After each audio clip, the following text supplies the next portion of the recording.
Hi, and welcome to this week's Inside Story. Today I'm joined with Chris Averill, who's going to tell you all about selling your business. He's the author of Build, Sell, Retire. So, hi Chris. Hey Taryn, how you doing? I'm good, how are you? I'm very, very well. I'm very excited to be on Inside Story to discuss my book with you. Good to have you. So, we're almost at the point where the book is almost ready for print, so it's all exciting times. But I mean, it's an interesting topic and one that I wasn't very familiar with when we first started working together. What made you decide that you wanted to open the doors on the world of mergers and acquisitions? My decision to get into M&A, or rather to put my business on the block for sale, was really driven by what I want from life. So I've been running the business since 2003. I've been through a number of ups and downs. The downs are very hard, and we were just coming out of a particularly difficult time. And I had to say, I don't know whether I had the energy to see another big downturn through and push the business forwards. And I've got a growing family, and with that becomes more pressure to be happy and to remove some of the financial challenges and burdens of running a business. And one day someone knocked on my door and made an offer for the company, not the company that we sold to, but another business in the States. And that made me think, maybe this is a good time to sell. So I started the process at that point of looking at M&A, who can help me, and what's my business worth? Now, it's quite interesting that you said it wasn't the company that originally bought you. From a complete layman novice at all of this, should you ever take the first offer you get? Should you take the first offer you get? Good question. It depends. If the first offer is 20 times your profit, then I would say take it, snap their arm off. But the reality is most people make tentative offers to companies to buy them as a way of really testing whether that company is for sale and to see the appetite and attitude of the company owners. So in my experience and talking to many other founders, very few people sell on the first offer. What they tend to do is go to market, see what the business is worth, see who the perfect suitor is, and then find the best fit. Those who do sell straight away to the first offer will often be undervalued and may well find that the person they've sold to is really not the right marriage for them to be in. So one of the things that really interested me is you kind of have a bit of a maybe preconception when you're starting out in business that you've got to be huge in order to sell your business, but that's not the case, is it? We've spoken about it, and there's a realization that even solo business owners can actually put their business up to sell. So I think what triggers a sale and what size you need to be is an important factor in selling successfully. Whether you're a single owner, a sole founder like me, or a partnership, it doesn't really matter. It's much more around the appetite of the companies who are looking to buy to want to buy a business like yours. Typically, I would say £5 million turnover is pretty much a starting point to sell. The reason is that anything less than that and the cost of the acquisition for the buyer is so much that the value once they bought you isn't really there. But yeah, a company worth turning over £1 million could potentially sell because they have a brilliant product or IP or an amazing client or something that acquirer wants. But typically you're looking kind of 5 million plus is where you really start to get good value for your business and a sum of money that will be life-changing for you.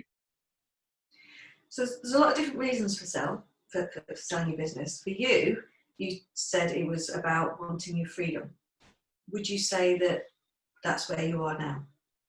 I have never felt so free and been able to make choices as easily as I can today. Part of that's financial, but part of that's also, I don't go to work. I don't have to get up in the morning and go to the office. I don't have to answer to clients. I don't have to answer to a boss. And I don't have to worry about, looking after, a number of offices and a number of co-workers. So it's selfish, but it's a fantastic place to be. And maybe it's not selfish, actually. I've got kids and a wife and, I've got other priorities. So putting my family first and having the financial freedom to do that is incredible. All right, so let's wind it back a bit then. So there you were. So we were talking about 5 years ago that you sold. Is that right? I sold in 2016, May. So that was 4 weeks before the Brexit vote. and I had a 2-year earn out, which took me to May 2018. Okay, so at the point then that you actually had done the deal, there's an awful lot that goes on before that. Looking at it, I was really new to this. I thought you could just go, you know what, business is doing really well and it's turning over great. Now I'm going to look to see if I can get someone to buy it. That really isn't how it works, is it? You say it's probably, 3 years beforehand? Yeah, I think the reality is that most people sell when they get made a decent offer and start looking, and they may have a 12-month runway between I'm interested in selling and actually completing a deal. The reality of life is if you can start planning well in advance, then you will have a much better chance of succeeding. You'll have a much better chance of doing a better deal financially and doing a better deal for a partnership. I mean, the reality is deals are complex, far more complex than I could ever have imagined. And you spend a lot of time sorting detail out, sorting stuff out. It's a full-time job. So my advice to myself, if I were to do it again, is 3 years before I want to sell, start planning. And by the time I come to sell, it'll be very smooth. I'll be a swan, a little bit flapping underneath because there's always pressure, but on the surface, tranquil. When I sold, it was mayhem. I mean, the whole thing was just bouncing from one challenge and frustration to the next. So which leads us nicely into kind of the advice that you give to people. Again, some of the things that kind of struck me, I mean, the book is brutally honest. You know, you don't hold anything back, which is fantastic. But some of the things that you said that stuck with me were the importance of documentation and looking after you know, all of your information right from the beginning. So documentation is so boring. Detail, financials, contracts, any information that isn't about doing the job, delivering the service, you know, I typically found very tedious. So I ignored it. I left it. I didn't deal with it. And I think what's important for us entrepreneurs is that the realization that it does take time to pull stuff together, and corporates need all the information in a kind of secure location that's easy to find, easy to go through. And you can spend a long time, and I talk about it in the book, digging through emails, Office 365 shared documents, Dropbox, Google Drive. I had a drawer full of USB sticks. I had 2 drawers. I had a box at home. I mean, I was literally spending hours sifting through things, and nothing was properly managed. So it took me a long time to get my shit together, basically, to make the business sellable. And I think that's a real eye-opener for a lot of people. No one tells you this stuff. No one tells you about the detail you need to get sorted. And those things can let you down because either the buyer gets scared off by your kind of back office disaster, or you spend so much time digging through files that you lose sight of your business at the point when you've got to be making the most profit and driving the best possible business to show the buyer how good you are. You take your eye off the ball, your foot off the gas, and suddenly your business gets into trouble. So really, really important that you're on top of all of your things, hence the 3-year run-up. Give yourself plenty of time to get yourself organized, plenty of time to get documentation done, and plenty of time to get a team in place to support you leading the business. So again, that brings us into your reason for actually writing the book itself. You said when you went into it, people were very kind of closely guarding their secrets and the information. What's the reason for that? That's a very good question. I'd love to hear people's feedback who have sold their businesses and share their views on why people aren't more open about their experience. For me, I really got to the point when I started to realize that not many people successfully achieve the goals they set out to achieve when they sell. That might be wealth, it might be part of a big company, it might be learning, but it's never, in the end, how you expect it to be when you start. And I think that's why people don't discuss it. I think people are embarrassed about failure. You know, they've created a brilliant business, they've driven it forward for years, they've made healthy profits. And then the biggest part of, or the biggest point in their business career when they come to sell it, it all falls apart. Now, who's going to sit in front of a colleague or a friend or a peer in industry and say, yeah, I sold my business, it was an absolute utter disaster? No one. And that's why they don't talk about it. Luckily, mine mostly succeeded. And I've talked to lots of people who share their real insight and real experience of their business sales. And that's why this book is brutally honest, because it's the only way anyone's going to learn is by hearing the truth about how hard it is, but the tips about how to get all of that out of the way and to be able to sell your business, be happy and succeed. So, I mean, you compare the whole deal structure very much like a relationship, right the way through one night stands to waking up with the wrong person to a marriage. That's a really fun analogy, but in all seriousness, that's exactly what it's like. Yeah, I mean, I'm very lucky to be in a very strong and supportive and happy marriage, which, you know, maybe I shouldn't be talking about an analogy about bad marriages, but I see it with lots of people. Lots of people get into a relationship and then that relationship over time changes and it isn't what they thought it would be. And selling a business is exactly like that. You get excited when you're dating, you're meeting lots of companies, they want to buy you, you want to sell, you fall in love, you kind of get drunk on each other's Kool-Aid.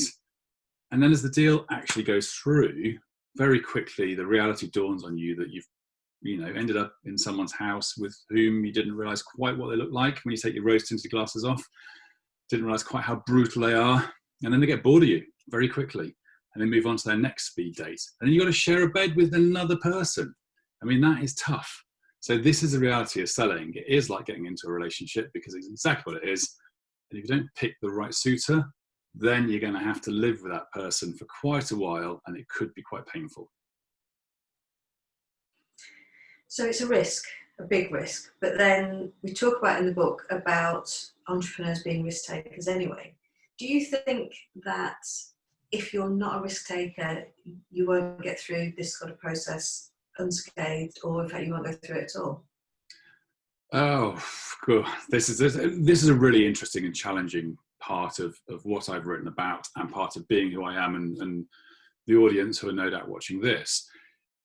Everything we do is a risk. Setting up your own business is a risk. Getting employed is a risk.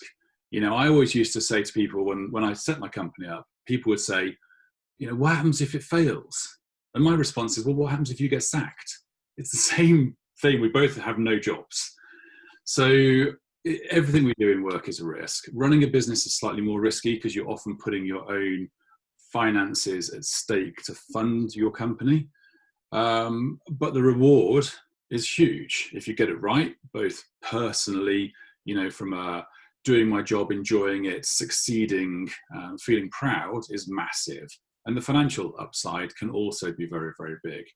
But there are people who are comfortable doing what they're doing, and they should really think hard about why they would sell, and would selling make them any happier, or would just continuing to run your successful business and grow it slowly be a far better route to happiness. So I say to everybody, don't sell unless you're clear on what your idea of happiness is, what your life goals are, and what they cost.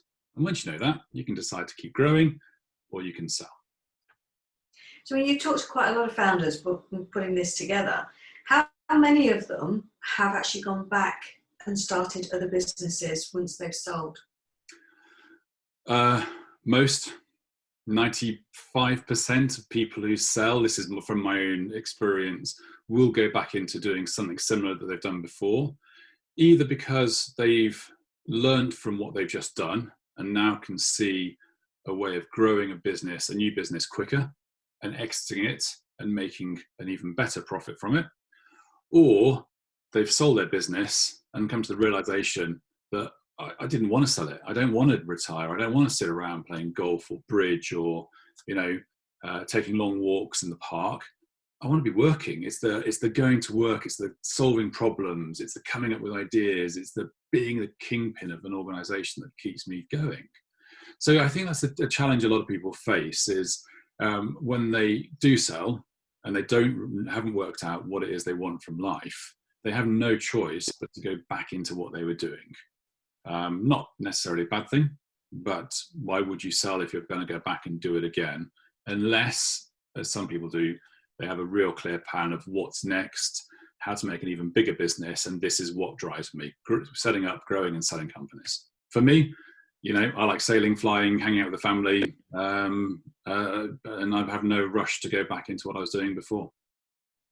You've actually done almost a 180 in terms of career, because you're now coaching other people to go through the things we're talking about in the book. Again, that's given you a little bit more freedom to do the things that you wanted to do in that respect. Yeah, selling a business and having an 18-month non-compete allowed me to do a bit of work with some charities that are close to my heart, so I could help them with some of their digital strategy. And then I've been able to coach people, particularly through the whole of the COVID crisis and lockdown, for free, and help them meet and beat some of the challenges that I've experienced, and help them get through this, what quite frankly has been an extraordinary and awful period in our lives. And to have the freedom to do that's fantastic. Now, I'm charging for my time, and I bill my clients for me to help them grow their businesses successfully, or help them through the path of M&A sales. I'm not a broker. I'm not a corporate finance house. This is about me sharing my first-hand experience directly into what they do, and help them move faster and smoothly and cut out all of the pain that myself and my colleagues faced when we sold.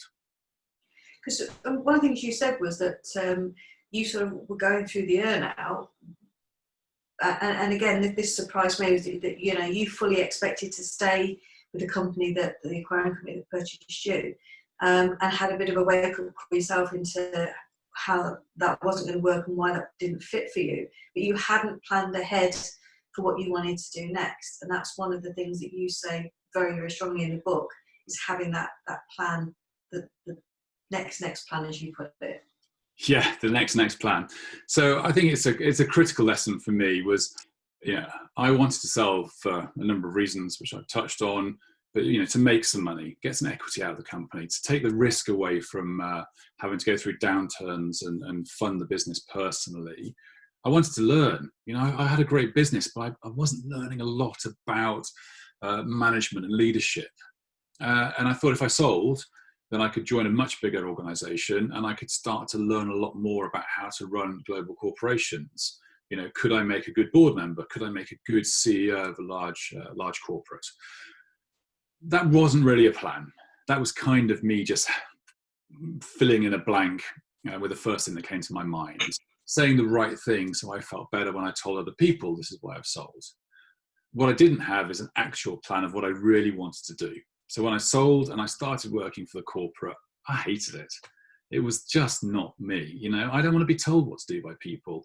I don't like structure. I don't like organizations sort of forcing me to do things their way. I'm an entrepreneurial disruptor. I like to challenge and change. And so I was very much a square peg in a round hole. And I then really struggled mentally with what to do next. It became a massive burden. I've got all this money. I've got the potential to do anything, but I couldn't get myself out of the company that bought me, because I didn't know if it was me being stupid, or if it was the company being unfair to me, or, when you don't know what you don't know, you're stuck. So that's why my advice is, get a plan, understand what happiness looks like for you in the future, and then build that into your whole sales strategy. You tell the acquirer what you're going to do, what your role is, how long you'll stay for, if you even stay at all after the deal's done, and know what you're doing next, because that will make you happy. Not knowing will make you bloody miserable, and I can tell you that from first hand. So having had the plan and having sort of moved into what you're doing now, looking back, what would you have said to yourself maybe 2-3 years before? What sort of things would you be telling yourself to be prepared for? How would I advise myself if I knew what I know now 3 years ago? Well, I think I followed probably most of the advice I would tell myself now, which is about simplifying business, focusing on the core things you do best, having a very clear message, having a really good leadership team or management team or senior team who can continue to grow your business with you and for you. I would have definitely told myself to be prepared for things to be a lot different to how I imagine they would be, and to what the advisors and the people around you are helping you sell, both from the buyer and from your side.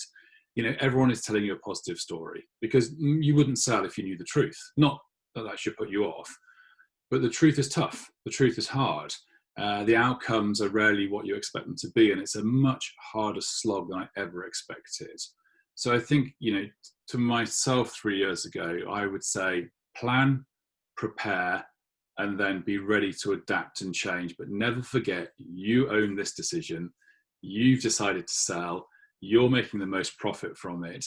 So just get on with it. Stop feeling sorry for yourself and get through it. One of the other things that you say is that it's having not only the right people around you, but actually getting outside support, outside advisors or experts in quite, you know, near the beginning. People like the brokers, are the people that can help. Why that? So let's look at it this way. As a professional athlete, you have a number of different people who help to coach you and to support you through your journey.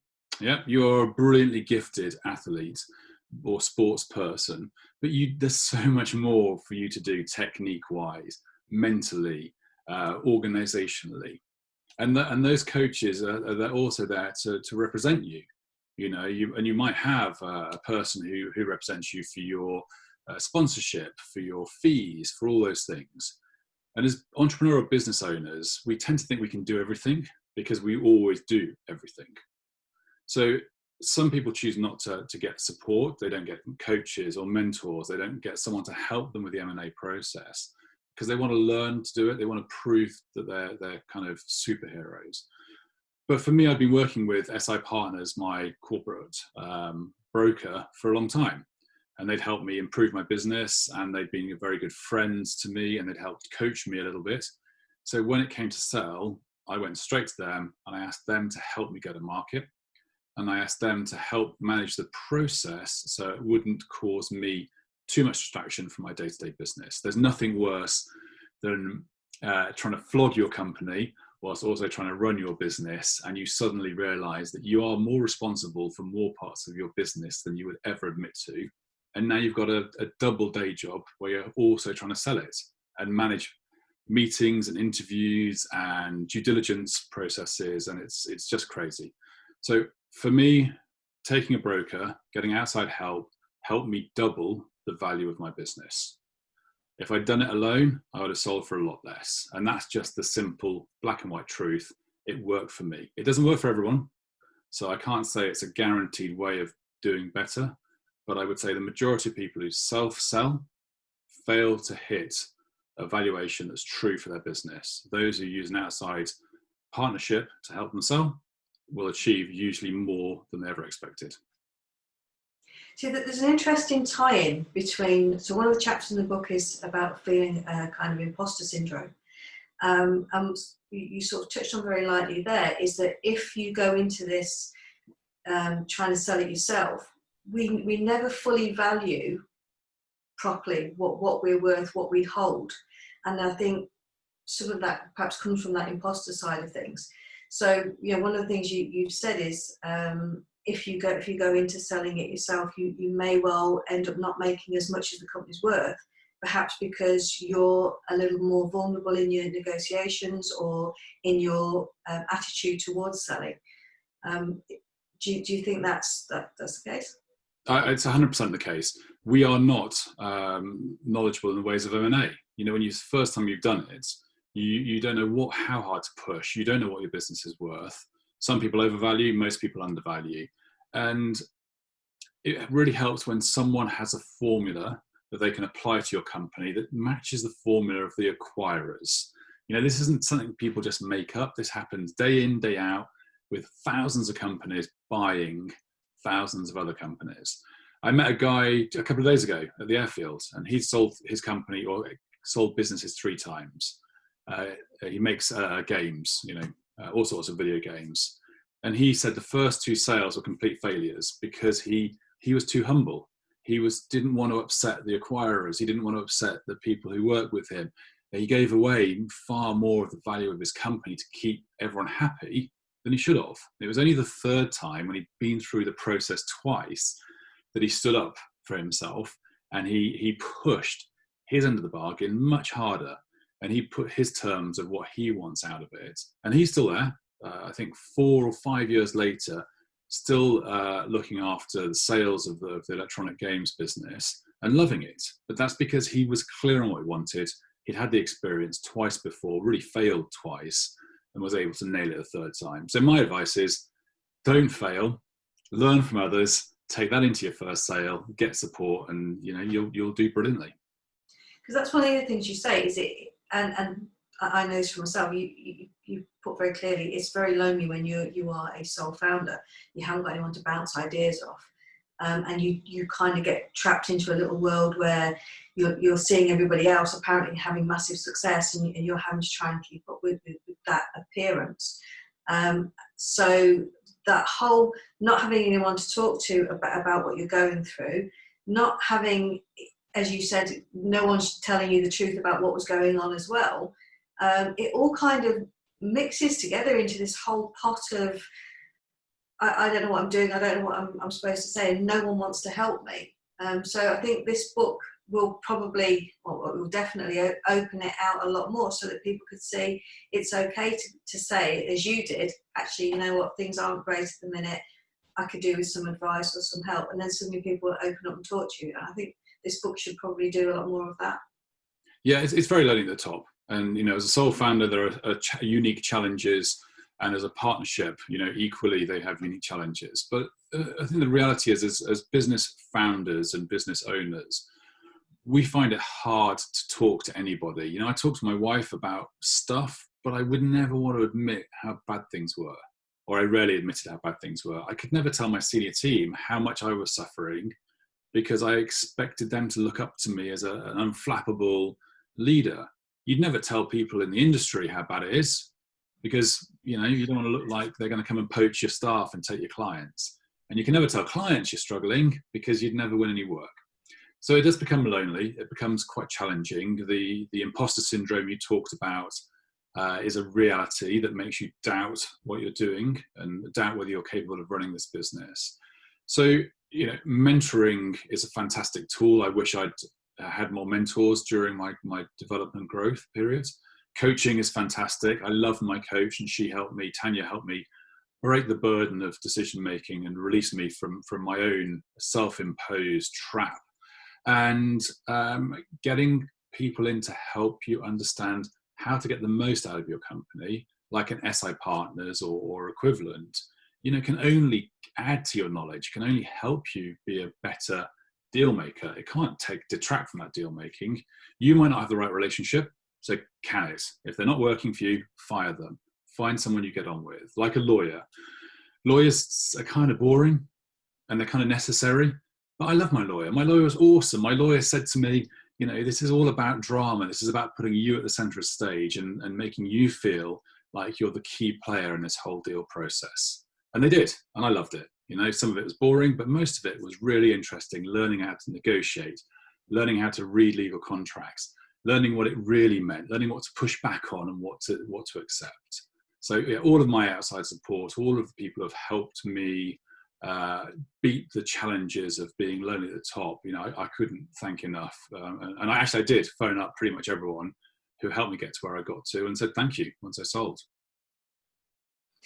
So, as we've mentioned, we've just gone through a really, really difficult period, and that there are so many businesses struggling. But do you think this is still a good time for people to be able to sell their business?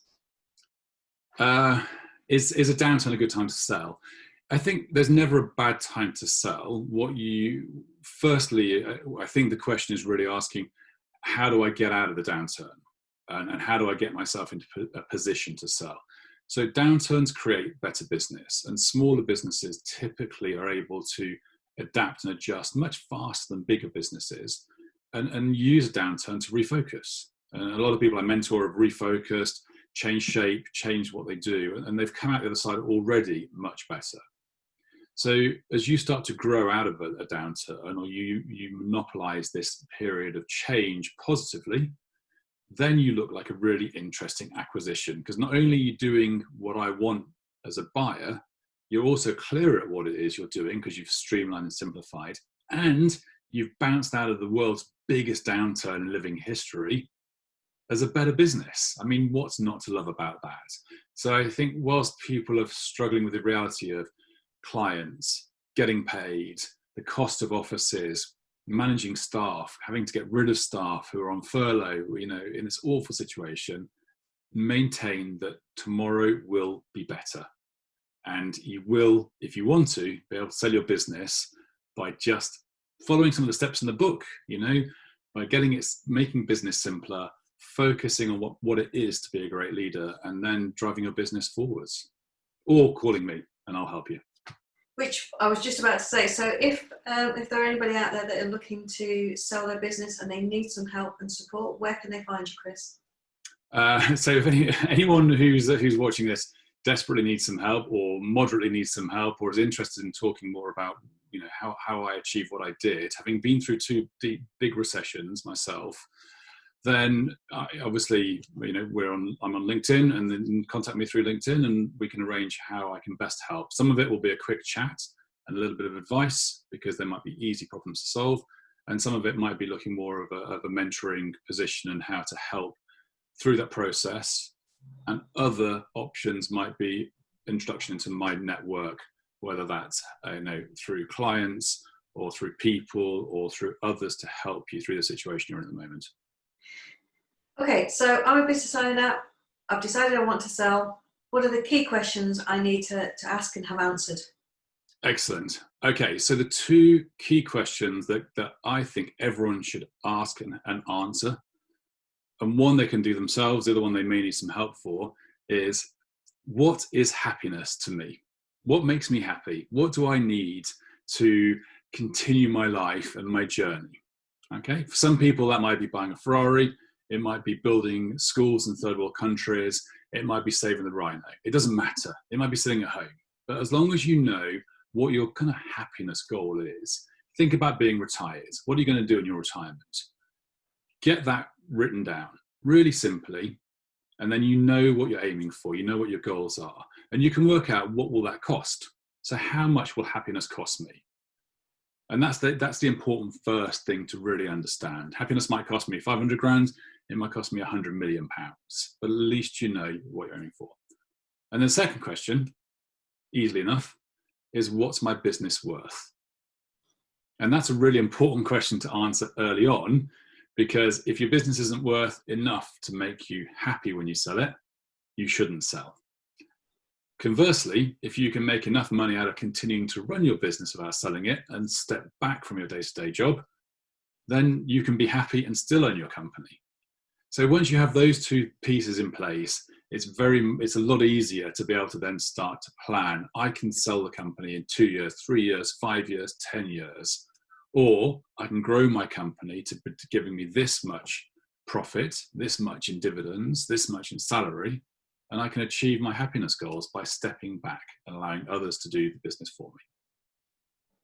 Brilliant. So, Build, Sell, Retire is out first week of October, and I wish you every success with it, Chris. Thanks very much for today.